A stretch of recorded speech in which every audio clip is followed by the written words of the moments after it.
ओम साई राम। परम पूज्य अनंत कोटि ब्रह्मांड नायक राज योगीराज श्री सच्चिदानंद सद्गुरु साईनाथ महाराज की जय हो। के चरणों में कोटि कोटि नमन है। आज हम सब यहाँ बाबा की असीम कृपा से उनके पवित्र श्री साई सचरित्र की अमृतवाणी सुनने के लिए एकत्रित हैं। बाबा कहते थे कि जो मेरी कथाओं को श्रद्धापूर्वक सुनेगा, मैं उसके दुखों को हल लूँगा और उसका कल्याण करूँगा।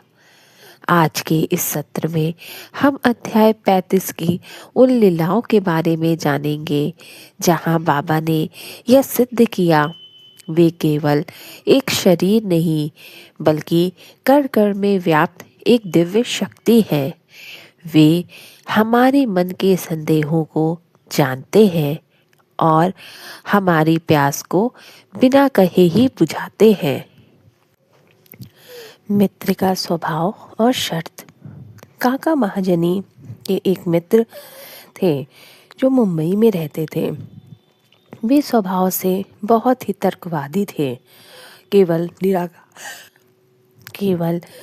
निराकार ईश्वर बिना किसी रूप वाले भगवान की उपासना में विश्वास रखते थे। उनका मानना था कि किसी जीवित मनुष्य को भगवान मानना या उसके आगे झुकना गलत है। जब काका महाजनी ने उनसे शिरडी चलने का आग्रह किया तो वे पहले तो तैयार नहीं हुए। अंत में वे इस शर्त पे राजी हुए कि वे बाबा के सामने अपना सिर नहीं झुकाएंगे। दूसरा, वे बाबा को कोई दक्षिणा नहीं देंगे। तीसरा, वे केवल काका के साथ एक पर्यटक की तरह शिरडी आएंगे। मस्जिद में प्रवेश और अद्भुत अनुभव। जैसे ही वे दोनों शिरडी पहुँचे, द्वारिका माई मस्जिद की सीढ़ियाँ चढ़ी। बाबा को देखते ही एक चमत्कार हुआ। जो मित्र अपनी पूरी यात्रा में ना झुकने की कस्में खा रहा था, बाबा के चेहरे के तेज को और उनकी करुणा भरी आंखें देखते ही उसका सारा तर्क धरा का धरा रह गया। उसका हृदय पिघल गया और वह अनायास ही बाबा के चरणों में गिर पड़ा। उसने न केवल बाबा को साष्टांग प्रणाम किया बल्कि अपनी प्रतिज्ञा के विपरीत बाबा के चरणों को पकड़ लिया। यह बाबा के आकर्षण की शक्ति थी जो लोहे को चुंबक की तरह अपनी ओर खींच लेती थी। बाबा की अंतर्यामी लीला। उस शिरडी में बहुत भीषण गर्मी थी। धूल भरी हवाएं चल रही थीं।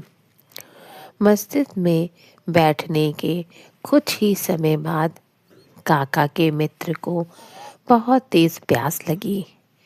उनके गले में भयंकर जलन होने लगी, लेकिन उन्होंने संकोचवश किसी से पानी नहीं मांगा। वे मन ही मन सोच रहे थे, क्या यहाँ पानी पीने का पानी मिलेगा? बाबा, जो सबके मन की बात जानते थे, तुरंत समझ गए।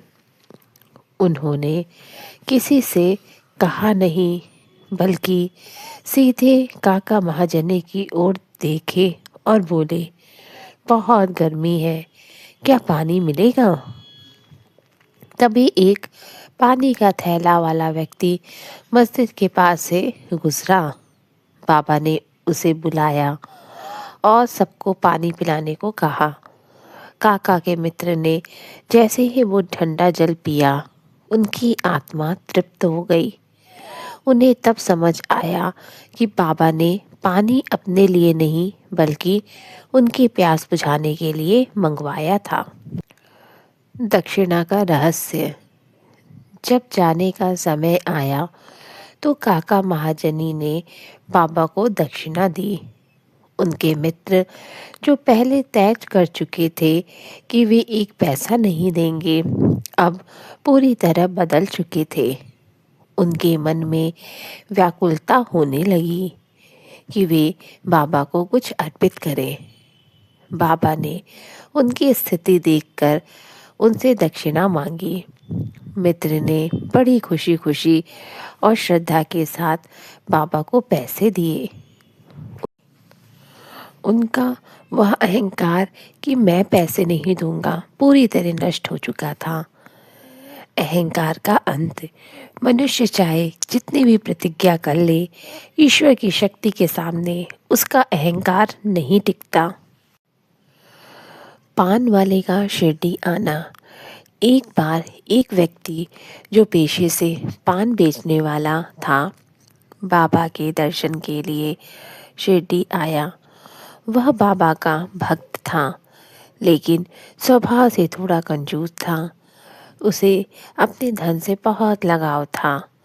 वह बाबा की शक्तियों के बारे में सुनकर आया था, लेकिन उसके मन में पूरी तरह से समर्पण नहीं था।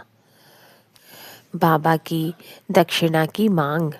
जब वह व्यक्ति द्वारिका माई में बाबा के पास बैठा तो बाबा ने उससे दक्षिणा मांगी। बाबा अक्सर भक्तों से दक्षिणा मांगते थे, लेकिन इसका उद्देश्य पैसा इकट्ठा करना नहीं था।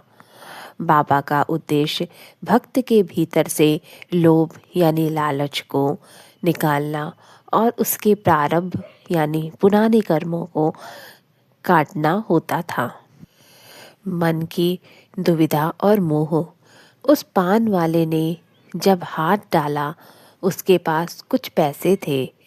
उसने बाबा को दक्षिणा तो दे दी, लेकिन जैसे ही उसने पैसे बाबा के हाथ में रखे, उसके मन में एक टीस उठी। उसने सोचा, अरे मैंने इतनी मेहनत से ये पैसे कमाए थे और अब चले गए। उसके चेहरे पर और उसके मन में उस धन के प्रति मोह साफ झलक रहा था। वह मन ही मन दुखी हो रहा था। उसने क्यों दिए, यह सोच रहा था कि काश बाबा पैसे ना मांगते तो अच्छा होता। अंतर्यामी। बाबा का उत्तर। बाबा तो अंतर्यामी थे। वे जानते थे कि भक्त के हाथ तो दान दे रहे हैं, लेकिन उसका हृदय उस धन को पकड़कर बैठा है। बाबा को ऐसी बेमन से दी गई दक्षिणा स्वीकार नहीं थी। बाबा ने तुरंत वे पैसे उस पान वाले को वापस लौटा दिए और बड़े ही शांत भाव से कहा, यह लो अपने पैसे, मुझे इसकी आवश्यकता नहीं है। यदि तुम्हारा मन देने का नहीं है तो जबरदस्ती मत दो। मुझे केवल वह चाहिए जो प्रेम और प्रशंसा से दिया जाए। भक्त को बोध। जब बाबा ने पैसे वापस किए तो उसके मन की बात बोल दी तो वह व्यक्ति स्तंभ रह गया। उसे अपनी तुच्छ सोच पर बहुत शर्मिंदगी महसूस हुई। उसे समझ आया कि जिसे वह एक फ़कीर समझ रहा था, वह तो उसके मन के कोने कोने को पढ़ सकता है। उसे एहसास हुआ कि बाबा पैसे नहीं मांग रहे थे, बल्कि उसके मन से कंजूसी और मोह की गंदगी साफ करना चाह रहे थे। उस दिन के बाद उस पान वाले का दृष्टिकोण बदल गया और उसने बाबा के चरणों में पूर्ण आत्मसमर्पण कर दिया। भगवान को वस्तु या धन की नहीं, बल्कि भक्त के भाव की भूख होती है। बिना मन के किया गया दान व्यर्थ है। धन के प्रति अत्यधिक लगाव हमारी आत्मिक उन्नति में बाधा बनता है। बाबा दक्षिणा मांगकर इसकी लगाव को तोड़ते थे। बाबा के दरबार में हम बाहर से कुछ भी दिखावा करें, वे हमारे भीतर की नीयत को ही देखते हैं। ओम साईं राम। आज हमने बाबा की उन अद्भुत लीलाओं को सुना जो हमें सिखाती है कि बाबा के दरबार में अहंकार और लोभ का कोई स्थान नहीं है। चाहे वह काका महाजनी के मित्र का संदेह हो या पान वाले का धन के प्रति लगाव, बाबा ने अपनी करुणा से सबका हृदय परिवर्तन कर दिया। बाबा की इन कथाओं का उद्देश्य केवल सुनना नहीं, बल्कि इसे अपने जीवन में उतारना है। याद रखिए, बाबा आज भी हमारे साथ हैं। वे हमारे भाव देखते हैं, हमारी मेहनत देखते हैं और सबसे बढ़कर